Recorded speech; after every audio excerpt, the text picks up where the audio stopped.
Ich bin ja so froh, dass du endlich Zeit für mich gefunden hast. Schau mal, heute sind wir in einem Katzencafé. Hast du schon mal davon gehört? Von einem Katzencafé? Hier laufen ganz süße Kätzchen rum und man kann sie streicheln. Und nebenbei kann man sich an den Tisch setzen und etwas trinken oder Kuchen essen. Hier an der Theke gibt es sehr guten Kuchen.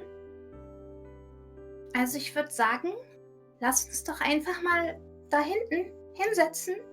Vielleicht kommen dann einige Kätzchen auf uns zu und wir können sie streicheln.